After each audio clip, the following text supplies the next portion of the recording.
Você já sabe da novidade? Tá por todo canto. Já saiu em todos os jornais. Tá todo mundo comentando. Pera, você ainda não sabe? É Jesus, ele... Conosco, e para você que está aí nos acompanhando online, é muito bom ter a tua presença conosco essa manhã. Deus é bom. Deus é bom. A gente tem visto um tempo de profundos desafios, e momentos assim nos levam às vezes a questionar a realidade da bondade de Deus. Não tenha dúvida, o acusador vai tentar o seu coração a desacreditar na bondade de Deus, mas ele continua sendo bom o tempo todo. Essa última canção que nós cantamos, ela é uma realidade. Ela é a esperança que sustenta toda a nossa convicção e toda a nossa fé. Jesus entrou na história, Ele morreu e ressuscitou. Ele está vivo.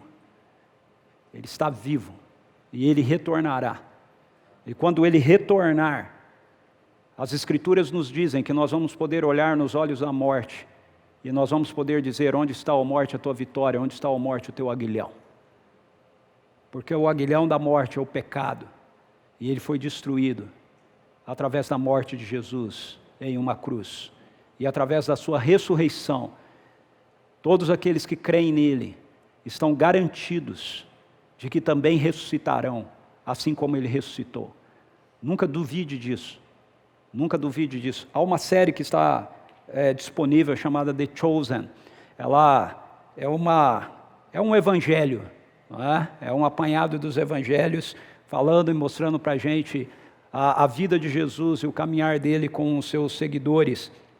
Num dos últimos episódios que passaram, acho que foi, eu não lembro se o primeiro ou o segundo dessa temporada, acho que o primeiro dessa nova temporada, ele tem um diálogo com uma pessoa que estava machucada, com a perna quebrada, com a perna danificada. E nesse diálogo que ele tem com essa pessoa, com a família, ele diz assim, que desse lado da eternidade, ossos ainda se quebrarão.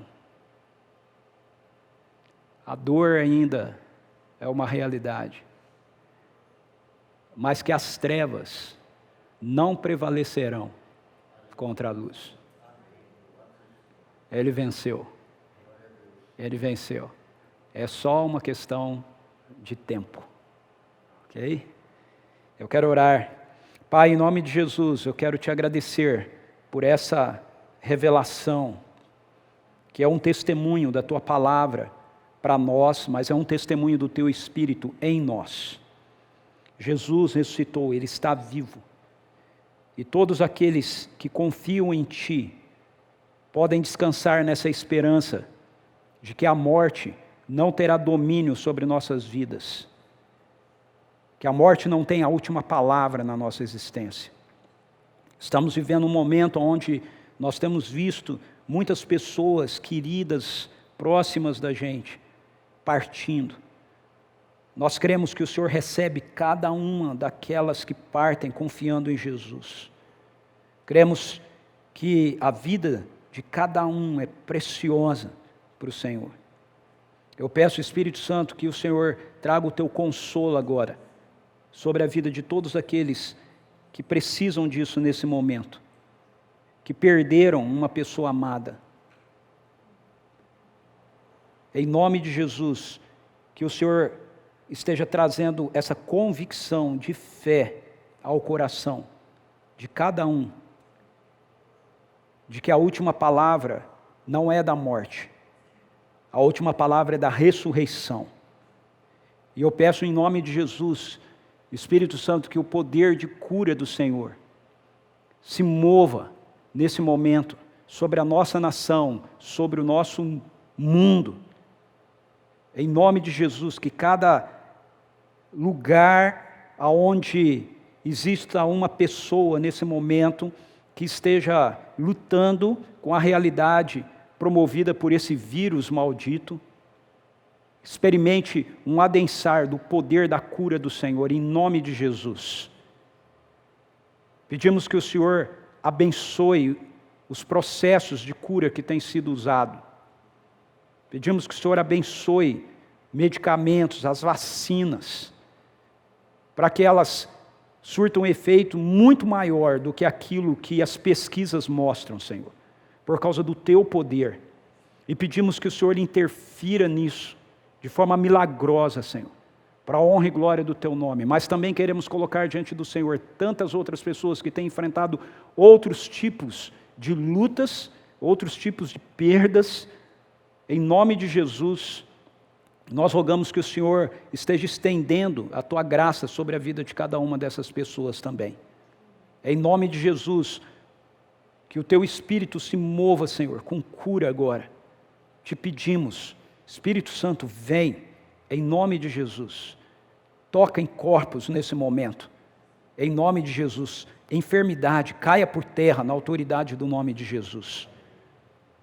Em nome de Jesus.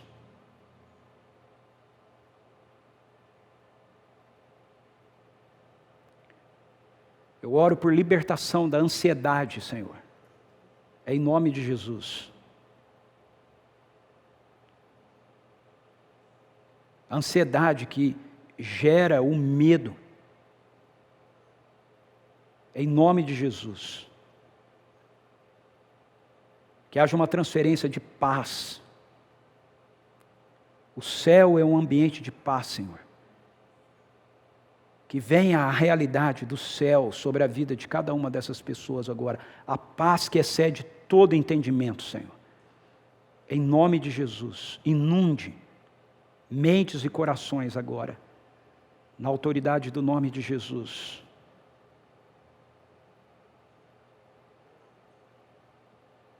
Amém.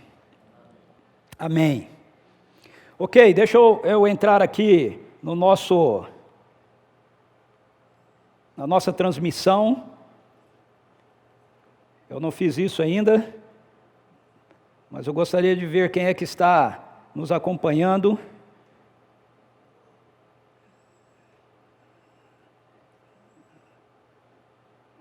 Estou entrando aqui, deixa eu dar uma olhada aqui, quem está conosco. Eu não gosto de ficar citando o nome, porque às vezes a gente pula o nome de alguém, né? Mas estamos aí, eu vou citar alguns nomes aqui rapidamente. Olha aí a família Raineri aí com a gente, bem-vindos. Muito bom ter vocês aqui conosco, ok? A Marisa aí também, família do Marcos, Ismênia, Eduardo, Gisele, Ilse, Viviane, Antônia, Arnaldo, olha aí, muita gente conosco já. Louvado seja Deus por isso. Seja muito bem-vindo, esteja ligado aí com a gente, não saia, ok? Permaneça aí conectado para que a gente possa experimentar aquilo que o Senhor quer compartilhar conosco agora através da sua palavra. Eu queria fazer uma pergunta para você, queria que você pensasse nisso. O pessoal que está ligado aí no chat, inclusive aqueles que estão participando conosco aqui, se quiser entrar no chat também para interagir, pode fazer isso, ok?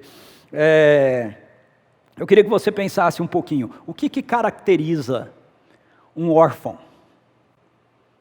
O que caracteriza um órfão? O que vem na sua cabeça quando você ouve essa palavra? Órfão, ou aquela pessoa é órfão.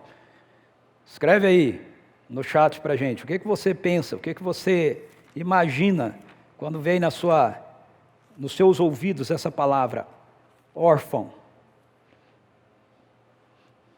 Eu pensei nisso um pouco essa semana. Ok, vamos ver aqui, abandono. A Adna escreveu abandono. Gisele, não ter paz. Creusimara, solitário. Marcelo, Fred, olha eu, Marcelo Fred está com a gente aqui, está participando do chat, tá vendo? Façam como ele, sem pais. Oswaldo, sozinho. Brígida, não, Brígida está cumprimentando a turma ainda. A Marilei, estar sem pais. Gisele, triste, sem amparo, sem os pais, desamparado, órfão de pai e mãe. Muito bem, joia. Vai escrevendo aí, se você não escreveu ainda, compartilhe. Eu pensei um pouco essa semana sobre isso, e algumas coisas vieram na minha cabeça. Quando eu ouço essa palavra órfão, eu penso em alguém que tem ausência de um contexto familiar. Um órfão é alguém que não conhece um ambiente familiar. É alguém que carrega um sentimento, na maioria das vezes, acho que 99% das vezes, um sentimento de rejeição. Carrega um sentimento de medo, de ser preterido. Ele tem na sua cabeça a ideia de que ele precisa lutar o tempo todo por aquilo que ele quer, porque ninguém vai lhe dar aquilo que ele precisa. Uma outra coisa que veio na minha mente quando eu pensava sobre isso é que um órfão é uma pessoa que tem uma falta da percepção de que ele é amado ou do que significa ser amado. Como ele tem essa falta de percepção, ele também não tem uma referência para amar. Então, ele nem tem uma experiência do que é ser amado, e nem tem uma referência por conta disso do que seria amar. Outra coisa que veio na minha cabeça foi o medo que essa pessoa carrega o tempo todo de ser abandonado novamente. Ele já teve essa experiência de abandono, então ele carrega isso. Eu poderia continuar aqui colocando pontos sobre o que poderia estar no coração, né, de uma pessoa que tem essa experiência de orfandade, mas eu quero compartilhar com vocês uma experiência que a minha família viveu em Rio Claro, quando nós morávamos lá. Lá na cidade de Rio Claro, as igrejas presbiterianas lá, ou as igrejas não só presbiterianas, as igrejas evangélicas, as igrejas reformadas, elas têm um trabalho social em comum, que é um abrigo para crianças, é uma espécie de lar para crianças que são tiradas dos seus pais pelo juiz por causa de abuso ou coisas do tipo. E elas ficam ali, algumas abandonadas mesmo, logo que nascem, elas ficam ali aguardando então serem adotadas. Então, algumas vivem lá, passam o dia todo e depois elas voltam no final da noite para lares, né, que são chamados de lares famílias, né, e elas passam a noite lá nos lares famílias, voltam, elas vão tentando ter uma experiência de socialização, essa experiência de uma vida familiar, que eles não têm. E você tem a oportunidade de ir lá também, interagir com as crianças e tudo mais. E nós íamos de vez em quando lá, e numa dessas idas da gente, nós conhecemos uma menininha, que nós nos apaixonamos por ela, eu e a Suzy. O nome dela era Bia, ela devia ter, acho que, uns 3 aninhos de idade. E ela tinha também lá com ela 2 irmãs mais velhas. E quando chegavam essas épocas de festas, tipo Páscoa, Natal, né, feriados assim, você podia retirar as crianças de lá para passar aquele período com você. Então, à medida que você ia interagindo com o lar, as pessoas iam te conhecendo, você fazia um cadastro lá e você podia levar as crianças para estarem com você. E uma vez nós desejamos levar a Bia com a gente. E todas as vezes que a gente estava com a Bia e que ela estava só ela conosco, ela era bem tranquila, bem pacífica lá, né, onde a gente estava, bem tranquila. E aí nós quisemos levá-la numa ocasião para a nossa casa, e uma das orientações que eles tentam manter lá nesse lar é que quando a criança tem irmãos e tudo mais, eles tentam não separar, então mandar juntos. E aí nós queríamos levar a Bia, mas aí nós tivemos que levar as duas irmãzinhas mais velhas dela também conosco, porque nós queríamos que a Bia estivesse com a gente. E quando elas saíram de lá e elas foram para a nossa casa, passaram o final de semana na nossa casa, nós vivenciamos um pouco essa perspectiva do que é uma pessoa, uma criança, carregar no seu coração, na sua mente, essa realidade da orfandade. Essas crianças tinham sido abandonadas, não é? A mãe era drogada, envolvida com droga, o pai tinha ido embora, e elas viviam ali, naquele abrigo, não é? Elas nunca iam para a casa delas. E foi muito interessante, porque nós tínhamos os nossos filhos, né? O Reis e o Yuri, eles já estavam numa fase um pouco mais próxima da adolescência, o Reis já na adolescência, o Yuri mais próximo da adolescência, o Wesley, ele não existia. Então, o Wesley não existia, não tinha nascido ainda. Então nós tínhamos somente os dois. E aí nós as levamos para lá. Na época a gente até começou a cogitar e conversar um pouco sobre talvez adotarmos, né, a Bia, mas tinha todo esse negócio de ter as irmãs também, então isso era meio complexo, meio difícil. Mas eu me lembro de forma muito vívida de como foi difícil elas interagirem na nossa casa, na nossa família, como parte da família, né? Com a certeza de que elas estavam ali e aquilo que a gente estava oferecendo para os nossos filhos também era oferecido para elas e seria oferecido para elas, ninguém ia tirar. Então elas brigavam muito, né, por causa de algo, por exemplo, né, que tinha para todo mundo, né, tipo um pacote de bolacha, né, tinha para todo mundo a bolacha, né, elas não precisavam brigar, mas havia um desespero nelas com relação a segurarem aquilo, né, isso me pertence, isso é meu, né, e ninguém vai tirar isso de mim, né, elas carregavam isso, certamente porque essa era a realidade delas ali naquele lugar. Naquele lar. Então, essa ideia de que você precisa garantir aquilo que você está diante de você, porque se você não garantir, ninguém vai garantir aquilo para você. Isso foi uma realidade que me marcou muito. E aí nós tivemos muitas situações com elas, tensões com relação a como orientá-las ou discipliná-las, porque na verdade elas não tinham isso, né? Elas não tinham pais, elas não tinham isso, elas não tinham essa noção, né? Os nossos filhos tinham essa noção, então quando a gente falava com eles e tudo mais, eles sabiam que nós, apesar de estarmos às vezes dando uma bronca neles, eles sabiam que nós os amávamos, né, que isso não implicaria em nós os deixarmos, em nós os abandonarmos, mas elas não. Elas não tinham isso. Elas carregavam o tempo todo um medo, um tempo todo uma ansiedade na vida delas. Pequenininhas, novas, mas elas carregavam isso. E a Bia, ela era muito apegada às irmãs. Quando ela estava sozinha, né, ela tinha um temperamento. Mas quando ela estava junto com as irmãs, ela tinha um outro temperamento. Ela se tornava mais rebelde, ela se tornava mais agressiva, porque talvez ela tivesse a noção, a ideia de que as irmãs ali a protegeriam, a guardariam, né?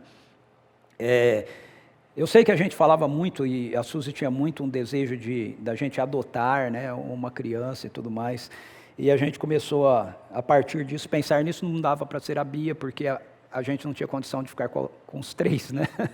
Com as três. Então a gente até começou a mexer com o processo assim e tudo mais, mas Deus tinha outros planos para a gente. O plano dele era o Wesley, né? E aí nesse meio todo aí, o Wesley acabou chegando, o Wesley acabou nascendo, e a gente deixou de lado essa questão da adoção que estava na cabeça da gente naquela época. Mas o que eu queria reforçar aqui para vocês era essa tensão, ok? na relação com eles, com elas, crianças pequenas, apesar delas estarem em casa, apesar delas estarem num ambiente familiar, aquilo era completamente desconhecido para elas. Mas eu me lembro como era difícil, porque nós fomos criando um relacionamento com elas, principalmente com a Bia, e ela tinha uma expectativa de morar com a gente, ela tinha uma expectativa de ser adotada por nós. Quando a gente levava, ela não queria voltar, ela não queria ir de volta. Ela perguntava para a gente se a gente ia ficar com ela. Então, uma das expectativas de um órfão é ser adotado. Mas, lá nessa casa de passagem, ou nessa creche, né, eu nem sei como é que eu chamo aquilo, nesse abrigo, a gente conheceu também crianças maiores, bem maiores, 12 anos, 13 anos, e as pessoas que trabalhavam lá diziam para a gente que quanto mais velha, né, a criança ia ficando, mais difícil era conseguir a adoção daquela criança. Mais difícil era conseguir a adoção da criança. Mas algo que eu percebi também é que quanto mais velha a pessoa vai ficando, mais difícil também é para a pessoa se adaptar com a adoção. Então é difícil o lado de alguém que quer adotar uma pessoa, um órfão, né, quando ele está maior, mas é também difícil para o lado do órfão, mais difícil dele se adequar. Por isso que na maioria das vezes, quando as pessoas pensam em adoção, eles pensam em adoção de bebezinhos, porque a ideia é que ele muito pequeno vai se adaptar melhor ao processo, né? Então quanto mais velho, mais difícil é se adaptar a esse processo. Porque essa pessoa viveu tanto tempo como órfã, que é difícil para ela se entender e se ver nesse status de filho, de filha, né? Girar a chavinha na cabeça e dizer, eu não sou mais órfão, agora eu sou filho. Eu quero dizer para vocês que todos nós, seres humanos, todos nós, sem exceção, a única exceção foi Jesus, todos nós nascemos como órfãos neste mundo. Nós podemos nascer, e a maioria de nós certamente nascemos e vivemos num contexto de famílias, mas todos nós carregamos no nosso nascimento um espírito de órfãos.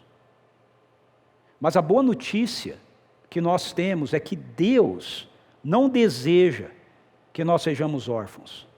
Deus não nos criou para sermos órfãos. Ele nos criou para sermos parte da sua família. E o seu desejo é nos adotar como seus filhos e filhas. Preste atenção nisso. O desejo de Deus não é meramente salvar você, nos salvar, no sentido de não deixar que a gente vá para o inferno, ou seja lá o que for que você traga na sua cabeça quando você ouve essa palavra salvação. O desejo dele é mais do que isso. O desejo dele é fazer com que eu e você possamos ser partes da sua família. Na verdade, Jesus, ele veio justamente para isso. Por intermédio da sua morte, da sua ressurreição, Jesus nos deu acesso, não apenas ao perdão do Pai, mas nos deu acesso à família do Pai. Jesus, através da sua morte e da sua ressurreição, não nos perdoou apenas para que depois, então, a gente tentasse continuar vivendo a nossa vida de uma forma, pelo nosso esforço, tentar fazer a vida dar certo, tentar fazer a vida acontecer. Juntamente com o perdão, Ele nos dá uma carta de adoção. Juntamente com o perdão, Ele nos torna parte da família de Deus. Não seus escravos, mas seus filhos e filhas, por direito.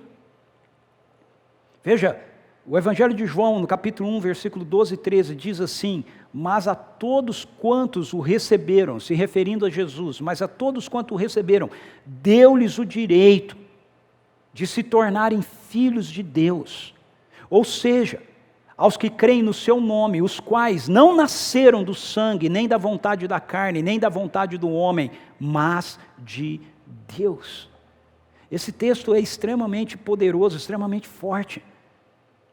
Veja, se você afirma crer em Jesus, confiar nele, como Senhor e Salvador da sua vida, o texto nos diz que ele te deu o direito de ser filho de Deus. O que mostra que antes disso, nós não tínhamos o direito de ser. Nós éramos órfãos. Quando uma pessoa é oficialmente adotada, ela passa a ter direitos iguais aos de um filho natural do casal. Portanto, quando Deus nos adota na sua família, por intermédio daquilo que Jesus Cristo realizou, nós passamos a ter direitos igual ao de Jesus, que é o Filho eterno de Deus. Jesus é o filho legítimo, é o filho natural de Deus. E nele nós somos adotados. E quando isso ocorreu, nós nos tornamos filhos legítimos. Legítimos. Não é ilegítimo, é legítimo. Filhos legítimos, filhas legítimas de Deus, assim como Jesus. Então, extra, somos adotados. Somos adotados.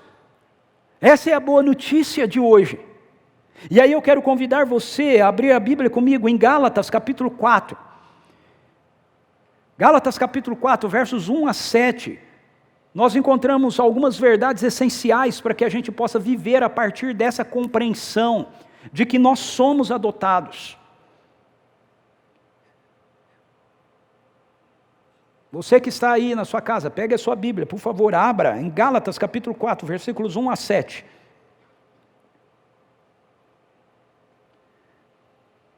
Você que está conosco aqui, faça isso também, abra a sua Bíblia, ou ligue a sua Bíblia. Afirmo, porém, que durante todo o tempo em que o herdeiro é menor de idade, ele em nada é diferente de um escravo, mesmo sendo dono de tudo. No entanto, está sujeito a tutores e administradores até o tempo determinado por seu pai.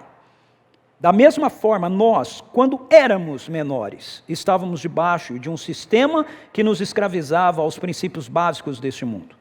Todavia, quando chegou a plenitude dos tempos, Deus enviou seu Filho, nascido de mulher, nascido também debaixo da autoridade da lei, para resgatar os que estavam subjugados pela lei, a fim de que recebêssemos a adoção de filhos.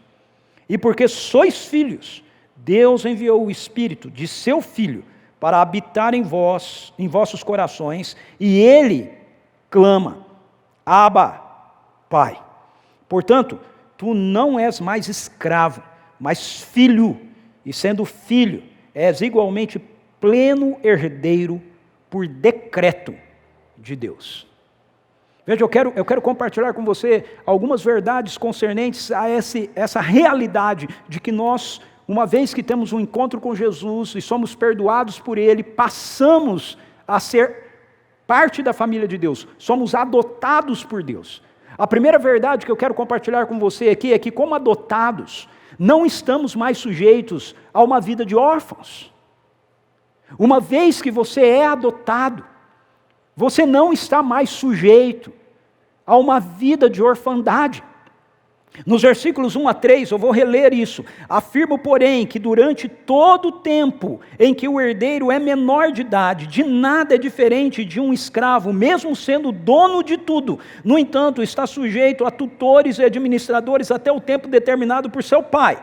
Da mesma forma, nós, quando éramos menores, presta atenção no verbo, quando éramos menores. Estávamos debaixo de um sistema que nos escravizava aos princípios básicos deste mundo.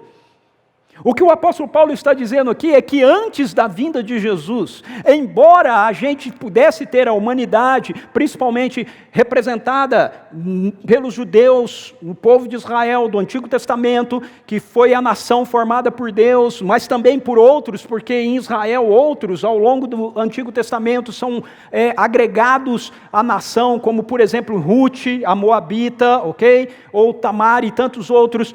Ele está dizendo que essas pessoas, antes da chegada de Jesus, todos nós, embora tivéssemos a promessa ou a perspectiva de que nós poderíamos ser parte do povo de Deus, nós sermos filhos de Deus, nós ainda estávamos vivendo sob a tutela de uma outra realidade. Nós ainda não tínhamos acesso aquilo que filhos têm acesso, porque éramos menores. Nós estávamos sendo conduzidos por uma realidade que ainda não era plena. O que Paulo está falando aqui diz respeito à lei do Antigo Testamento. Então, até antes de Jesus, embora fosse oferecido pela perspectiva da palavra, pela perspectiva da lei, pela perspectiva da esperança na vinda do Messias, a garantia de que nós, aqueles que crescem nisso, faziam parte do povo de Deus, faziam parte da família de Deus, ainda não experimentávamos a realidade daquilo que é oferecido aos filhos, porque ainda éramos menores. Então, nós ainda não tínhamos chegado naquilo que era a plenitude da realidade que Deus havia planejado para a nossa vida, que seria manifestada por intermédio da presença de Jesus, da vida de Jesus. Mas eu quero que você preste atenção no tempo verbal do verso 3. Da mesma forma, nós, quando éramos menores, vivíamos sujeitos. Ou seja, Paulo está escrevendo a carta dele à igreja da Galácia. Ele está escrevendo para a igreja, para o povo de Deus. Ele não está, o que ele está escrevendo aqui não é para quem ainda não teve um encontro com Jesus, ok? Se você está me ouvindo e você ainda não teve um encontro com Jesus, eu quero dizer para você que hoje você pode ter um encontro com Jesus e aquilo que eu estou falando vai fazer todo sentido para você, mas se isso ainda não aconteceu na sua vida, aquilo que eu estou falando não vai fazer muito sentido para você. Paulo está falando com gente que havia experimentado a realidade da plenitude de serem filhos. Tinham chegado à estatura da maioridade, que lhes dava o direito de não apenas terem o designativo de filhos, mas de viverem como filhos, com todos os direitos de filhos. E por que ele está escrevendo isso? Ele está escrevendo isso porque, embora o Evangelho já tivesse chegado na Galácia, embora o Evangelho já estivesse presente na vida dessas pessoas para quem ele estava escrevendo, eles estavam vivendo novamente como se fossem órfãos. Ou seja, eles eram filhos, mas eles estavam vivendo com um sentimento de órfão. Eles continuavam carregando uma mentalidade de orfandade. E não há nada pior do que uma pessoa que foi adotada não ter entendido que ela deixou de ser órfã. Não há nada pior do que isso. Porque a pessoa, ela é filho, ela é designada como filho, ela tem status de filho, ela tem direitos de filho ou de filha, mas ela não se comporta como um filho, ela não se comporta como uma filha, porque ela vive carregando no coração dela ainda o espírito de órfão, a mentalidade de um órfão. Veja, eu vou te dar um exemplo sobre a diferença de um órfão e de um filho, ok? Uma pessoa que tem a mentalidade, são filhos, ok? Mas uma pessoa que é filha e que tem a mentalidade de que é filho, e uma pessoa que é órfão e que é filho, mas continua com a mentalidade de órfão. O pai chega e diz assim: filho, vem aqui. Ó, esse negócio está aqui, eu estou colocando aqui na mesa, é muito importante, muito precioso, você não pode mexer nele, porque não pode quebrar, tá bom? Então não mexe nisso. Aí o filho fala, tá bom. Mas ele fica tentado. Mas você quer ver um negócio que é complicado? É você chegar para uma criança e falar para ela que ela não pode pegar um negócio. É melhor você colocar lá e ficar quieto. Mas se você botar e falar que não pode mexer, não pode pegar, aí ela vai ficar curiosa, vai querer saber o que é isso, né? Aí, o filho, a filha, a criança vai lá toda curiosa, querer mexer no negócio do pai, e cai, e quebra. A maneira que a criança, que o filho, a filha vai lidar com essa situação, vai revelar se ela carrega um espírito de filho ou um espírito de órfão. Se a criança carrega um espírito de órfão, um sentimento de órfão, o que ela vai fazer é o seguinte: nossa, papai falou para não pegar isso, agora quebrou, eu preciso dar um jeito nisso, eu preciso esconder. E aí o pai vai chegar e falar: filho, cadê o negócio que estava aqui? Não sei, pai. Ele vai mentir, ele vai fazer as coisas escondidas, ele vai evitar a presença do pai, ele vai ficar fugindo da presença do pai. Sabe por quê? Porque ele ainda se sente como um órfão. Ele vai ter medo de que o pai vai descartá-lo, de que o pai não vai aceitá-lo. Mas quando isso acontece com um filho que carrega o espírito de filho, que compreende que é filho, que carrega em si a mentalidade de um filho, e isso acontece, sabe o que ele faz? Ele diz assim: pai, ô pai, o negócio que o senhor falou para eu não mexer, eu mexi, caiu no chão e quebrou. Ele não vai correr do pai, ele vai correr para o pai.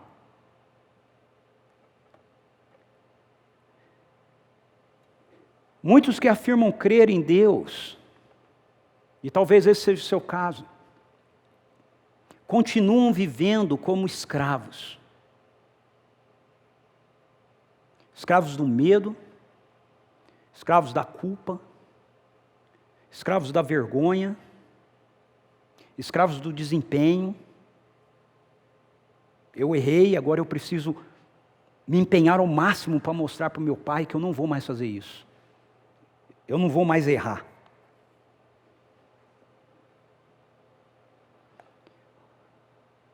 Na semana passada, o pastor David compartilhou com a gente uma mensagem maravilhosa, baseada em Lucas capítulo 15, na primeira parte. Eu quero completar com a segunda parte de Lucas 15, que ele não entrou pelas razões que o Espírito Santo lhe dirigiu em relação ao enfoque da sua mensagem.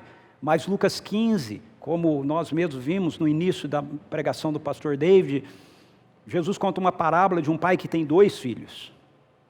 O filho mais novo foi embora, e eu não vou falar dele, o pastor David já falou, se você está curioso, ouve aí depois a mensagem. Mas o filho mais velho ficou, ele ficou em casa. E quando o pai dá uma festa para o filho mais novo que voltou para casa, o irmão mais velho, quando ele chega, ele ouve de longe a festa, a música que está acontecendo. E ele falou: ué, mas o que está acontecendo aqui? Quem está fazendo aniversário? O que nós estamos celebrando?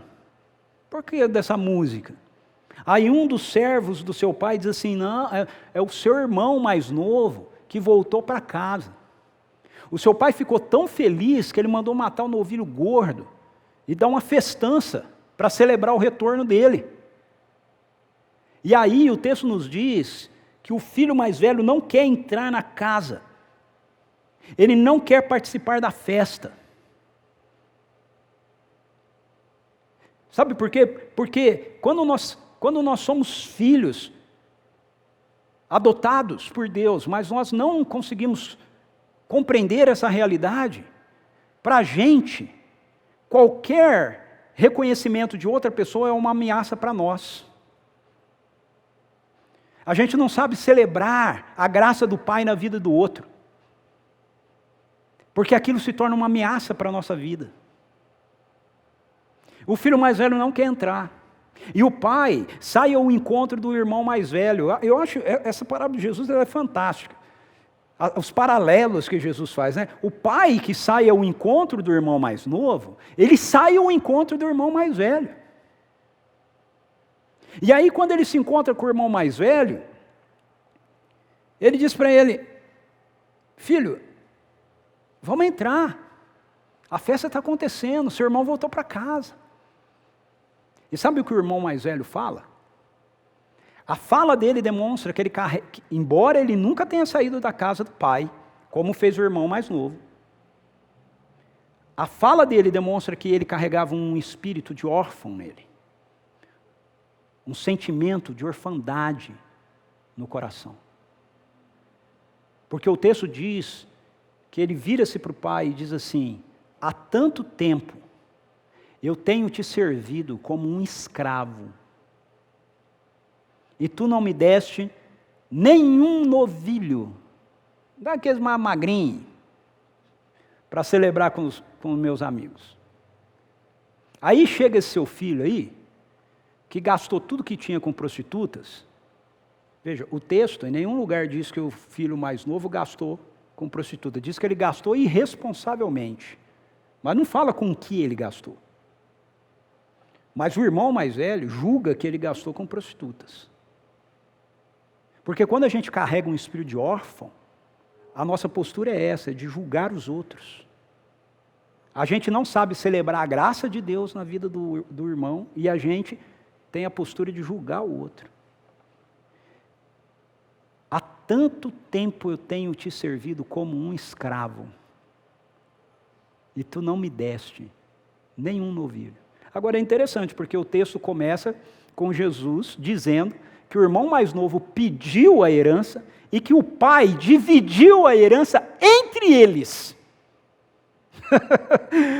O texto não diz que o pai deu a parte do irmão mais novo. Diz que ele dividiu a herança entre eles, o que significa que o irmão mais velho ficou com 2/3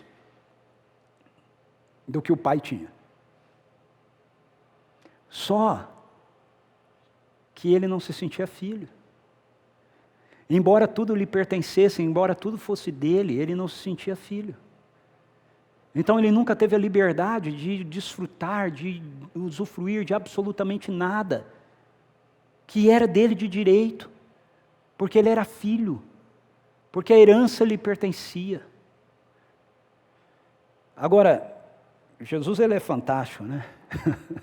Ele termina esse negócio com a fala do pai, com o pai dizendo assim para ele: meu filho, tu sempre estás comigo, tudo que é meu é teu. Você precisa ouvir Deus dizendo isso agora para você.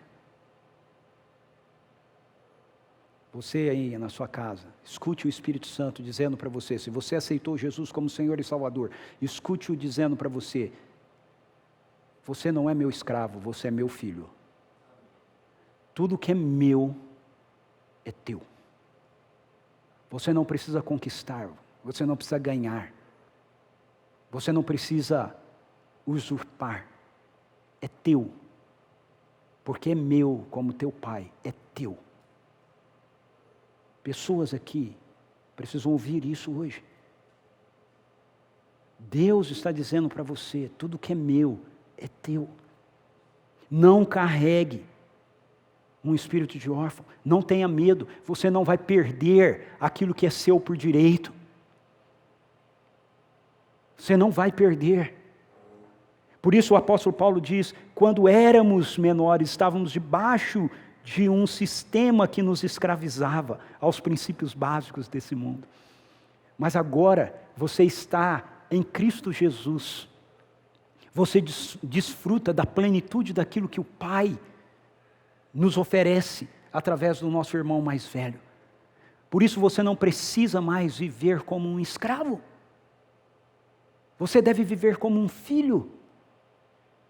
Ah, mas Ricardo, você não sabe o que eu fiz, você não sabe o erro que eu cometi. Olha, seja lá qual, se você aceitou Jesus como Senhor e Salvador da sua vida, seja lá qual for a sua falha, o erro que você tenha cometido, eu garanto para você, Deus não vai excluir você da sua mesa. Você não vai deixar de ser filho. Como filho, você vai ser corrigido por Ele. Como filho, você vai ser educado por Ele. Mas você jamais vai perder o direito que lhe foi confiado, que lhe foi conferido. A segunda coisa que eu quero que a gente aprenda com esse texto é que, como adotados, nós não tememos perder esse direito de filiação, ok? Como adotados, nós não estamos mais sujeitos à vida de órfãos, e como adotados, nós não temos o medo de perder isso. Veja os versos 4 e 5. Todavia, quando chegou a plenitude dos tempos, Deus enviou seu Filho, nascido de mulher, nascido também debaixo da autoridade da lei, para resgatar os que estavam subjugados pela lei, a fim de que recebêssemos a adoção de filhos. Ninguém é adotado porque quer ser adotado. Quando nós somos adotados, isso tem a ver com uma ação que nós recebemos por parte de alguém. Nenhum órfão é adotado porque ele faz como é que chama? Uma declaração, não uma declaração não, um pedido, né, ao juiz de adoção. Isso não muda nada. Um órfão é adotado porque alguém se dispôs a adotá-lo.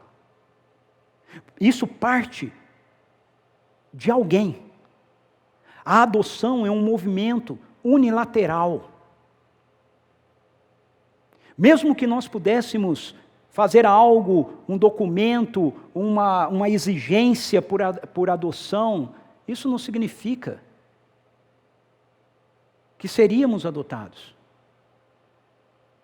Veja a situação dos filhos que não são considerados legítimos nas suas lutas, por exemplo, para serem reconhecidos. Vira e mexe, a gente tem essas histórias por aí de gente, filho que se descobre ser filho de gente famosa, né? Querendo lutar, entra na justiça, tudo mais, para ser reconhecido como filho do fulano, filho do beltrano, filho do ciclano, e ainda que a pessoa ganhe, ela só ganhou um reconhecimento legal, ela não ganhou um acolhimento real.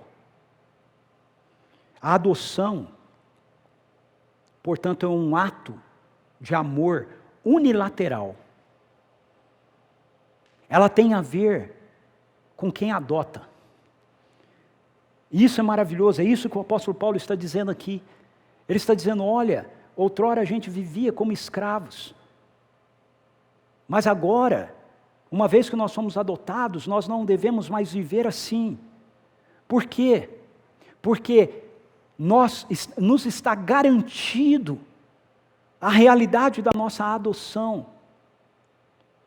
Porque Deus quis nos adotar.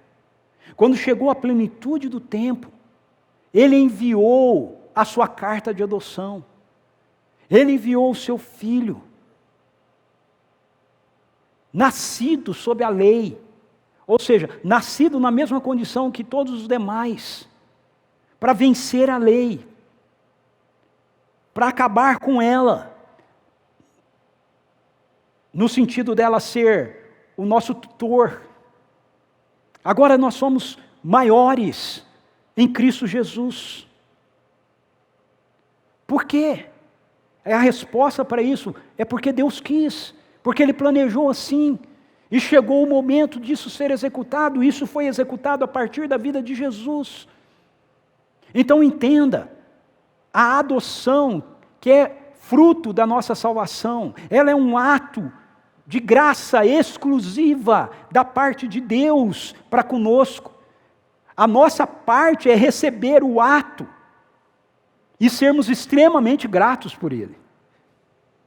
Você não pode fazer nada para mover Deus em seu favor, Ele já se moveu. Jesus é a nossa carta de adoção. Jesus é a manifestação do amor de Deus, em nosso favor, em seu favor, em meu favor. No nosso caso, para sermos adotados, de acordo com o apóstolo Paulo, antes nós tivemos que ser resgatados. Olha esse verso 5. Verso 4 diz que Jesus veio, ele nasceu, ele se tornou um ser humano. Viveu debaixo da autoridade da lei para resgatar os que estavam subjugados pela lei, a fim de que recebêssemos a adoção de filhos. Então, no nosso caso, isso é mais extraordinário ainda do que a adoção humana. Porque a adoção humana não implica num resgate, implica simplesmente no desejo de alguém de fazer aquilo. Mas ele não tem que pagar para que ele tenha o direito de ter a pessoa, para que ele tenha o direito de dar o nome da família à pessoa. Mas Deus, para dar o nome da família dele, a mim, a você, à humanidade, ele teve que pagar uma conta que ninguém podia pagar. Ele teve que nos resgatar do poder da morte, do pecado, do diabo, da queda. E para isso acontecer, o amor teve que se tornar gente, teve que se tornar carne, teve que andar no nosso meio, teve que ser injustiçado. Hoje eu vinha para cá com a minha família e a gente estava ouvindo uma música no carro e eu estava dizendo que é uma música que fala sobre a obra sacrificial de Jesus, né? E eu estava dizendo que eu gosto de muitas músicas de adoração, mas as músicas que mais mexem com o meu espírito são aquelas que falam do sacrifício de Jesus por mim. São aquelas que falam o que Deus foi capaz de fazer por alguém como eu.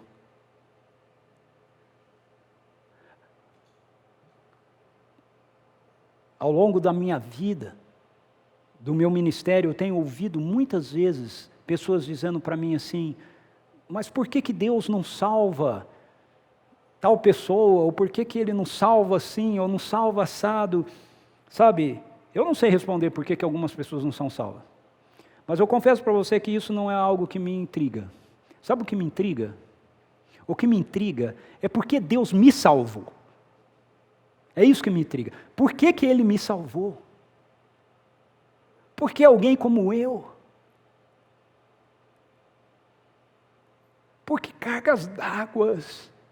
Deus olha para alguém como eu e diz: ele vale a vida do meu filho.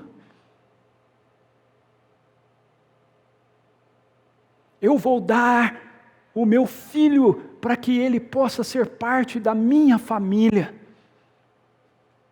Eu quero esse menino sentado na minha mesa. Eu tenho uma cadeira que tem o nome dele. E ninguém pode sentar nela a não ser ele. O que faz alguém que não precisa de nada, que é suficiente em si mesmo, que basta para si mesmo, se tornar limitado na vida humana, sofrer o que ele teve que sofrer, morrer o tipo de morte que ele teve que morrer, para me buscar. Meu Deus, isso é que explode na minha cabeça, sabe? E aí vem a turma falando: não, mas e se os índios não ouviram a mensagem, Jesus não vai salvá-los? Sei lá como é que Deus vai lidar com isso. A minha questão é: como é que Ele fez isso por mim? Por que Ele fez isso por mim? Entre num orfanato. Veja a quantidade de crianças. E aí uma é contemplada. Por quê? Porque ela. Mas sabe o que é mais extraordinário ainda nisso? É que as Escrituras nos dizem que Jesus fez isso para trazer todos de volta para casa. Todos de volta para casa. Então, se alguém não volta, não é porque Deus não quis buscá-lo, é porque ele não quis voltar. é porque ela não quis voltar. E se você voltar, saiba que você tem todo o direito de filiação. Você não vai perder. Não há por que ter medo de perdermos o direito que nos foi adquirido pelo preço que foi adquirido. Você não é só adotado. Para ser adotado, você foi resgatado. Um preço incalculável foi pago para que você pudesse olhar para Deus e o chamar de Pai. Por fim, eu quero dizer para você que, como adotados, nós temos pleno direito de desfrutarmos de toda a herança da família. Não algum direito, pleno direito. Versos 6 e 7, e porque sois filhos, Deus enviou o Espírito do seu Filho para habitar em vossos corações, e Ele clama, Abba, Pai. Portanto, tu não és mais escravo, mas filho. E sendo filho, és igualmente pleno herdeiro. E como se não bastasse, o apóstolo Paulo ainda quer deixar um negócio assim bem... Pleno herdeiro, por decreto de Deus. Decreto de Deus. Não é um decreto qualquer.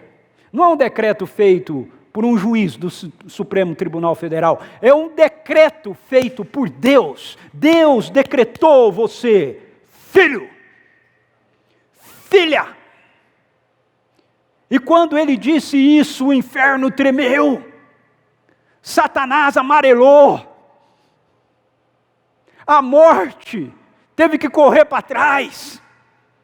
Sabe por quê? Porque como filho decretado e decretada de Deus, você tem direito, não a alguma parte, mas a totalidade, a plenitude da herança dos santos, da herança dos filhos. E parte dessa herança é a vida eterna, a ressurreição dos mortos. Jesus ressuscitou. E você também vai, eu também vou. A morte não pode nos dominar, ela não pode ficar conosco. Satanás é um desesperado. Sabia disso? Satanás é um desesperado. O medo é o que alimenta a sua vida, porque ele vive com medo. Ele vive com medo. Quando ele olha para você, ele se desespera. Porque ele sabe que ele não pode fazer nada contra aqueles que foram decretados filhos de Deus. Quando uma pessoa é adotada, ela recebe um registro de adoção. É como uma espécie de certidão de nascimento naquela nova família. Aquilo comprova que ela é parte da família. Sabe, na época do apóstolo Paulo não existia um documento assim. Na época do apóstolo Paulo o que existia era um anel. Um anel. Aquele anel era o anel da família. Quando uma pessoa passava a fazer parte da família, ele recebia aquele anel, era colocado no dedo dele, e aquele anel lhe dava o direito de se apresentar como parte daquela família, de representar aquela família. Quando o filho mais novo volta para casa, ele recebe, uma das coisas que ele recebe é o anel da família de volta. Aquilo comprovava que ele não estava sendo recebido como escravo. E o apóstolo Paulo, aquele anel era o que dava a ele o direito de selar, era o selo. Quando ele escrevia um documento, ele assinava alguma coisa, ele marcava com aquele anel, aquilo ficava como validado em relação àquela família. E o apóstolo Paulo nos diz que nós temos um selo, o selo que nós recebemos que mostra que nós somos parte da família de Deus, que deixa isso claro para o diabo, para todos os seus principados e potestades, e que deveria deixar claro para você, é a presença do Espírito Santo de Deus, o Espírito que viveu e habitou na vida de Jesus, agora vive e habita na sua vida, na minha vida. Quando nós nos entregamos para Jesus, o Espírito Santo nos foi dado como esse selo, como o anel, como a marca que nos torna representantes legais da família. Através da presença do Espírito Santo em nós, é que fica evidente que nós pertencemos a Deus. O apóstolo Paulo, ele apresenta algo muito parecido com isso em Romanos capítulo 8, versos 12 a 17. Olha só, ele diz: portanto, irmãos, estamos em dívida, não para com a natureza carnal, para que andemos submissos a ela. Esse é o começo do texto de Gálatas, ok? Nós já saímos, não temos mais que andar como órfãos, porque se viverdes de acordo com a carne, certamente morrereis. No entanto, se pelo Espírito fizerdes morrer os atos do corpo, vivereis, porquanto todos os que são guiados pelo Espírito de Deus são filhos de Deus. Pois vós não recebestes um espírito que vos escravize para andardes uma vez mais atemorizados, mas recebestes o Espírito que os adota como filhos, por intermédio do qual podemos clamar: Abba, Pai. O próprio Espírito testemunha ao nosso espírito que somos filhos de Deus. Se somos filhos, então também somos herdeiros, herdeiros de Deus e co-herdeiros com Cristo, se realmente participamos dos seus sofrimentos, para que da mesma maneira participemos da sua glória. O Espírito Santo, o Espírito que viveu em Jesus, foi dado para mim e para você, como filhos e filhas. A presença dele em nós é que demonstra para nós, para os outros, para o diabo, que nós pertencemos a Deus, que nós somos da família de Deus, que nós somos da família de Deus, não como os anjos, nós somos da família de Deus como filhos e filhas. Quando nós falamos, quando nós realizamos coisas, nós estamos falando em nome de Deus e nós estamos realizando em nome de Deus. E isso nos leva a essa outra perspectiva que é muito importante e séria para nós. O que nós fazemos expressa a quem é que nós pertencemos. Se nós somos filhos e filhas de Deus, então agora nós carregamos no nosso coração e na nossa vida a imagem do nosso Pai. Nossas ações irão levar as pessoas a dizerem de quem nós somos filhos. Nossas ações irão levar as pessoas a olharem para nós e dizer: esse só pode ser filho de Deus. Essa só pode ser filha de Deus. O mesmo Espírito que nos marca como pertencentes à família de Deus, agora deve nos dirigir como membros dessa família. Paulo vai trabalhar mais isso no capítulo 5 de Gálatas, nos versos 16 a 26, quando ele fala que se nós temos o Espírito, nós devemos andar no Espírito, nós não podemos andar no Espírito e andarmos na carne ao mesmo tempo. Que aqueles que têm o Espírito já crucificaram a carne. E o que se manifesta na vida daqueles que têm o Espírito, que são selados, que têm o anel, é o fruto do caráter de Jesus: amor, alegria, paz, bondade, benignidade, longanimidade, mansidão, domínio próprio. São essas as realidades que fluem de nós agora. Nós somos plenos herdeiros de Deus, não por merecimento, mas por decreto. Você entende? Não é que você tem que fazer essas coisas para você poder ser. Você é. Você é. Então viva a partir daquilo que você é. Como filhos e filhas, nós temos que usar da maneira correta a herança que nós recebemos do Pai. O apóstolo Paulo diz que nós somos pleno herdeiros. Se você é um pleno herdeiro, significa que você tem direito, como ele diz em Romanos capítulo 8, direito a toda a herança. Você tem direito à santidade. Você tem direito à alegria. Você tem direito à paz. Você tem direito ao perdão. Você tem direito ao poder. Direito.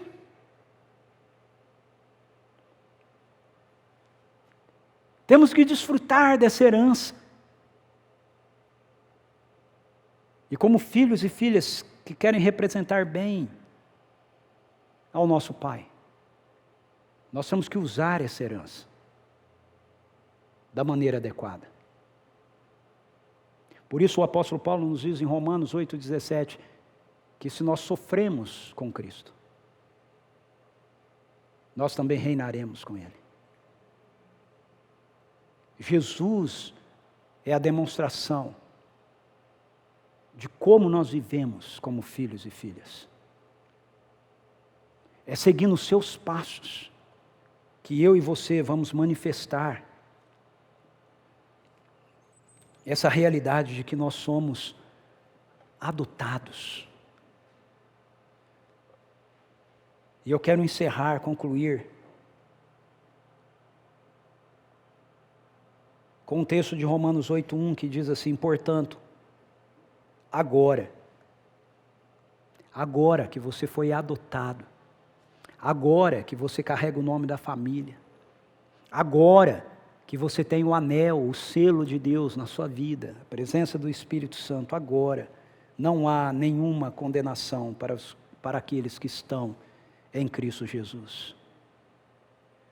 Agora. Não depois que você morrer. Não depois que você for para o céu. Agora. Não há mais nenhuma condenação para aqueles que foram adotados como filhos e filhas de Deus. Portanto, quando Satanás chegar diante de você para querer te condenar por algo que talvez como filho você tenha deixado acontecer, algo que você tenha deixado cair quando o pai disse que não era para ter mexido, você não precisa correr mais do pai, você pode correr para o pai. Você pode olhar para Satanás e dizer: nenhuma condenação mais há para mim, Satanás.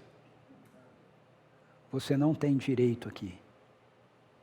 Você não tem direito sobre a minha vida, sobre meus filhos, sobre a minha casa, sobre a minha família. Você não tem direito. Porque eu fui adotado. Eu sou herdeiro de Deus. Feche os seus olhos, vamos orar.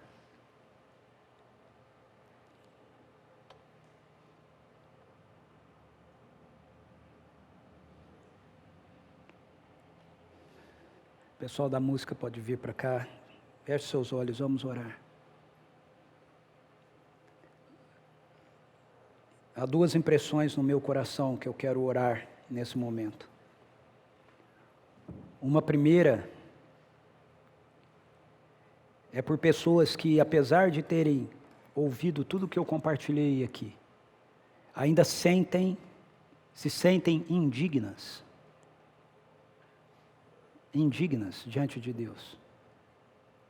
Eu quero dizer para você que, muito provavelmente, você seja mesmo indigna. Assim como eu sou indigno. Quando a gente se baseia na nossa própria obra, na nossa própria carne. Lembre-se, o apóstolo Paulo diz: nós não somos mais devedores à carne. Então eu quero dizer para você que a sua dignidade foi restaurada em Cristo Jesus. Se você olhar para você fora de Jesus, muito provavelmente você realmente vai se reconhecer indigno e vai ser indigno. Mas eu quero dizer para você que se você está em Cristo Jesus, você é digna diante de Deus.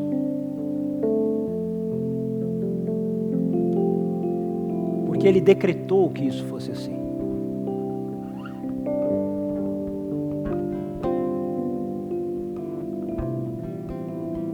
Então eu quero orar nesse momento para que essa mentira, esse sofisma que Satanás tem impregnado na mente de muitos cristãos, de que você é uma pessoa indigna, você é um verme diante de Deus, você é um miserável pecador diante de Deus. Se desfaça, isso não é a verdade sobre você, isso era a verdade sobre você antes de você ter um encontro com Jesus, mas depois que você teve um encontro com Jesus, você foi decretado filho de Deus, e Deus não é pai de vermes, Deus não é pai de indignos, Ele te tornou digno, santo, príncipe, princesa no seu reino. Espírito Santo, quebra essa mentira, essa falsa humildade que domina a mente de tantos cristãos,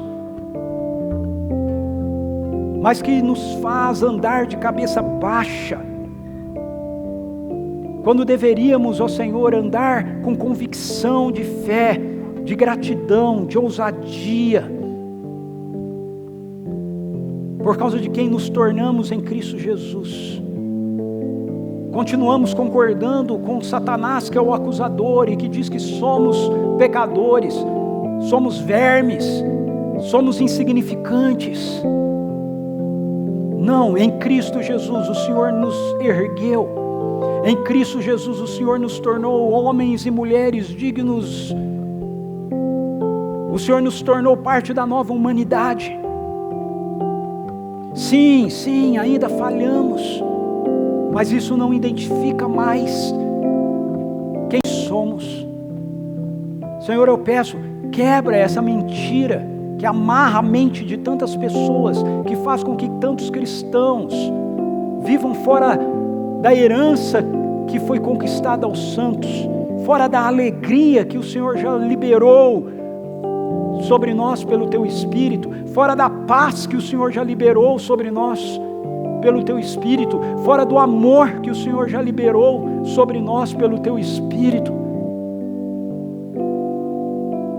Senhor, que possamos andar convictos de que o Senhor está fazendo com que a gente tenha pureza, santidade, que nossas obras, nossos atos, nossos pensamentos, nossas palavras podem sim representar o Senhor, devem sim representar quem Tu és. Quebra agora, eu te peço, Pai, toda palavra de acusação, toda palavra que gera medo, e enche da convicção e da alegria de sermos adotados, de sermos parte da família.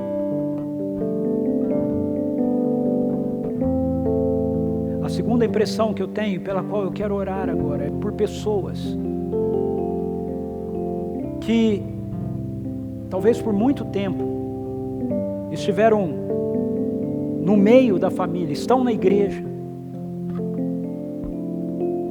mas assim como o filho mais velho, continuam se sentindo escravos, continuam achando que vão ser apreciados por Deus por causa do seu desempenho, por causa daquilo que realizam, por causa daquilo que fazem, que não conseguiram entender ainda que o nosso trabalho como filhos não é para o Pai, mas é pelo Pai.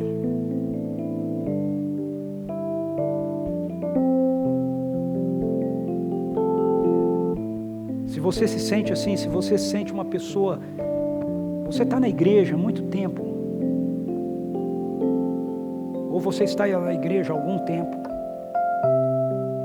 mas o sentimento que você carrega é sempre um sentimento de insuficiência, é sempre aquela sensação de que você precisa fazer um pouco mais, que Deus está esperando um pouco mais de você. Eu quero orar por você nesse momento, para que você ganhe uma consciência de filho. Em nome de Jesus, Espírito Santo, venha, traz isso agora, uma consciência de filho, de filha, Quebra, Senhor, essa postura de escravidão, de se olhar como alguém que precisa sempre estar em desempenho, sempre precisa fazer um pouco mais, sempre precisa realizar mais, para então poder se sentir bem na Tua presença.